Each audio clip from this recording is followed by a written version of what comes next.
राधे राधे मेरे प्यारे भाइयों बहनों माताओं व बंधुओं। आज मैं आपके लिए लाई हूँ कार्तिक महीने की पूर्णमासी के दिन कर दें दीपदान।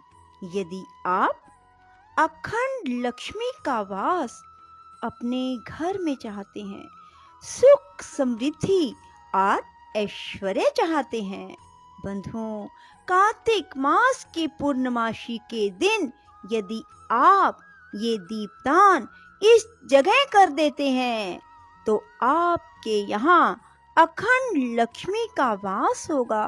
बंधुओं, कार्तिक मास में दीपदान करना बहुत ही पुण्यदायी और लाभदायक माना जाता है। बंधुओं, यदि आपने हमारे चैनल को अब तक सब्सक्राइब नहीं किया तो जरूर करें और बेल आइकन दबाना ना भूलें। बंधुओं, वीडियो को पूरी सुनने के बाद कमेंट बॉक्स में जय मां लक्ष्मी जरूर लिखें, जय विष्णु भगवान जरूर लिखें। बोलो लक्ष्मी माता की जय, विष्णु भगवान की जय। बंधुओं, कार्तिक का महीना श्री विष्णु भगवान को बहुत प्रिय है।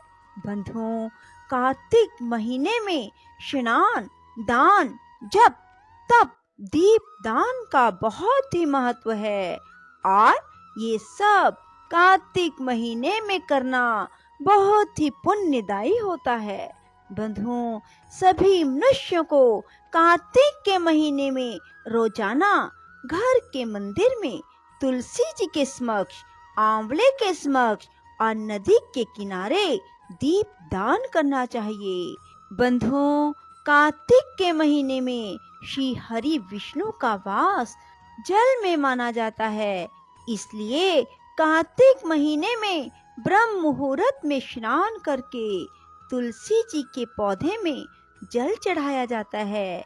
यदि हर मनुष्य ऐसा करता है तो उसे अखंड लक्ष्मी की प्राप्ति होती है।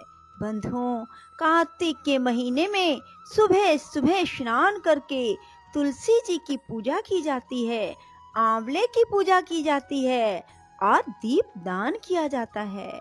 बंधुओं, कार्तिक के महीने में दीप दान कैसे करें? बंधुओं, पूरा कार्तिक का महीना दीप दान अवश्य करें। दीप दान घर के मंदिर में तुलसी जी के सामने, आंवले के वृक्ष के पास और पीपल पथवारी के सामने, नदी के किनारे पर, चौराहे पर अवश्य करें। बंधुओं, मंदिर की टूटी के सामने भी आप नदी के किनारे वाला दीपदान कर सकते हैं। बंधुओं, कार्तिक के महीने में तुलसी जी के समक्ष रोजाना शाम के समय दीप लगाएं। बंधुओं, यह दीप शुद्ध देसी घी का और या फिर तिल के तेल का ही लगाएं। बंधुओं, तुलसी जी के समक्ष आप मिट्टी के दीपक में दीपदान ना करें। यदि आपने तुलसी जी के नीचे रोजाना मिट्टी के दीप में दीप दान करना है तो रोजाना मिट्टी के दीपक को चेंज करें। बंधुओं, रोजाना एक ही मिट्टी के दीपक में दीप दान ना करें। इसलिए बंधुओं, यदि यह आपको मुश्किल लगता है तो आप पीतल का दीपक या फिर आटे का दीपक ले सकते हैं, क्योंकि आटे का दीपक रोजाना बनाना मुश्किल नहीं है। बंधुओं, दीपक में शुद्ध घी भरकर जोत लगाकर उसके 5 तरफ सिंदूर से तिलक अवश्य करें और दीपक के नीचे थोड़े से चावल अवश्य रख दें और अगर हो सके तो थोड़े से फूल भी अर्पित करें। बंधुओं, तुलसी के नीचे दीपक रोजाना शाम को जब दोनों वक्त मिलते हैं, अर्थात सूरज ढलने का समय होता है, उस समय पर यदि आप लगाते हैं तो आपको अखंड लक्ष्मी की प्राप्ति होगी ही होगी। बंधुओं, यदि आप सोचते हैं चलो थोड़ी देर और रुक जाते हैं, थोड़ी देर और रुक जाते हैं, दीपक लगाना ही है, ठहर कर लगा देंगे, नहीं बंधुओं, ऐसा करना आपके लिए नुकसानदायक हो सकता है। जिस चीज का जो समय है उसी समय करें। तुलसी जी के सामने दीपक लगाने का समय सूर्य ढलने का समय ही है। बंधुओं, ठीक जब दोनों वक्त मिलते हैं उस समय ही तुलसी जी के समक्ष दीपक लगाएं। ऐसा करना आपको पूर्ण फल की प्राप्ति कराएगा और आपके यहाँ अखंड लक्ष्मी का वास होगा ही होगा। बंधुओं, दीपक तो जब मर्जी लगा लें, पर पूर्ण फल की प्राप्ति तभी होगी जब दीपक को ठीक समय पर लगाया जाए। बंधुओं, दीपक तुलसी जी के गमले के बीच में ना रखें। ऐसा करने से तुलसी जी को सेक लगेगा जो आपके लिए सही नहीं होगा और ना ही तुलसी जी के लिए सही होगा, क्योंकि इससे तुलसी जी के पत्तियों को सेक लगेगा और तुलसी जी को दुख पहुंचेगा और ऐसा करना आपके लिए अशुभकारी होगा। बंधुओं, दीपक को तुलसी के गमले के साथ भी सटाकर मत रखिए, थोड़ी सी दूरी पर रखिए, क्योंकि जब आप दीपक को तुलसी के गमले के साथ सटा कर रखेंगे तो तुलसी का गमला काला हो जाएगा। बंधुओं, ये भी आपके लिए शुभ नहीं होगा। हमेशा दीपक को तुलसी जी के गमले से थोड़ी दूरी पर ही रखें।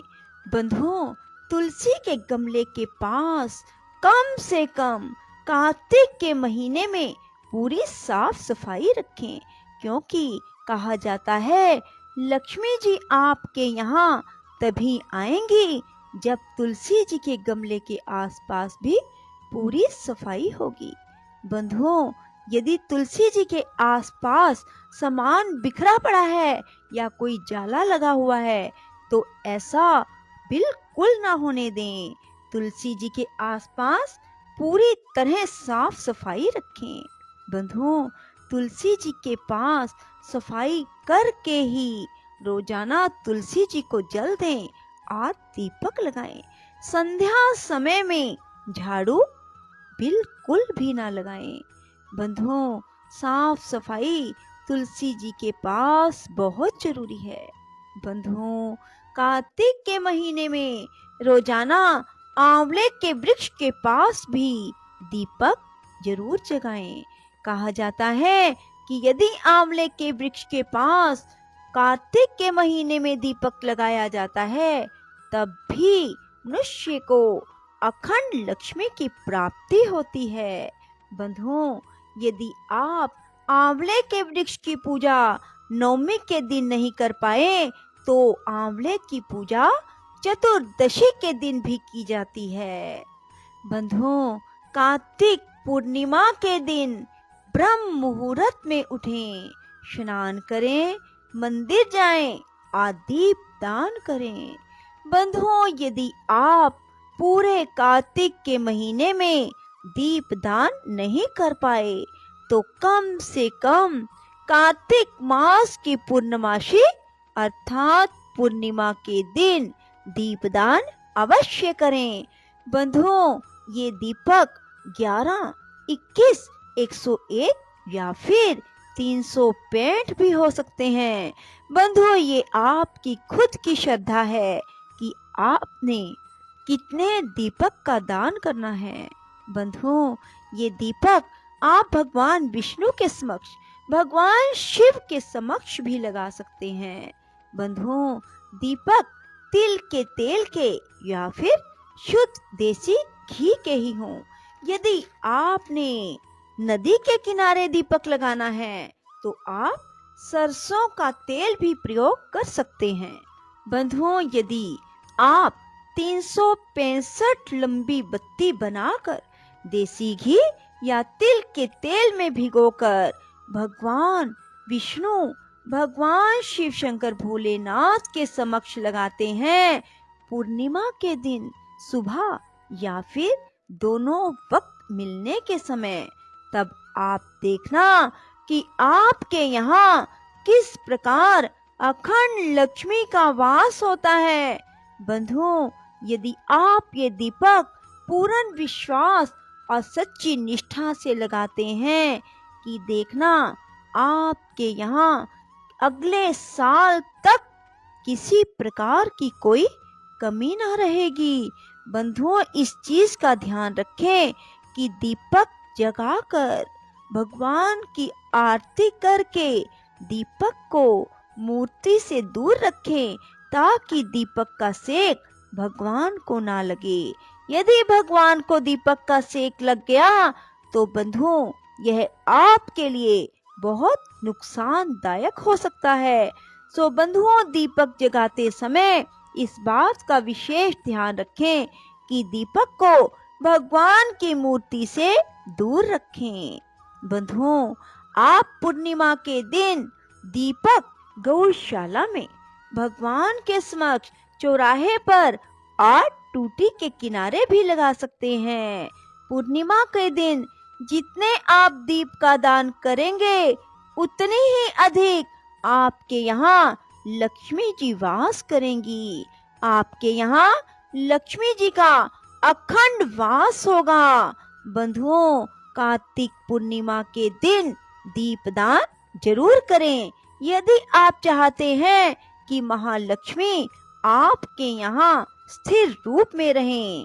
बंधुओं, जहाँ श्री हरि की कृपा नहीं होती वहाँ महालक्ष्मी अपना पैर नहीं रखती। सो कार्तिक मास में स्नान, दान, जप तप करके भगवान श्री हरि की विशेष कृपा पाएं। यदि आपने कार्तिक मास में भगवान की पूजा नहीं की तो पूर्णिमा के दिन भगवान श्री हरि की उपासना अवश्य करें। श्री विष्णु महापुराण को सुने, भगवान विष्णु के सहस्त्र नामों को सुने। बंधुओं, यदि आपको हमारी वीडियो पसंद आए तो इसे लाइक करें और शेयर भी जरूर करें। धन्यवाद।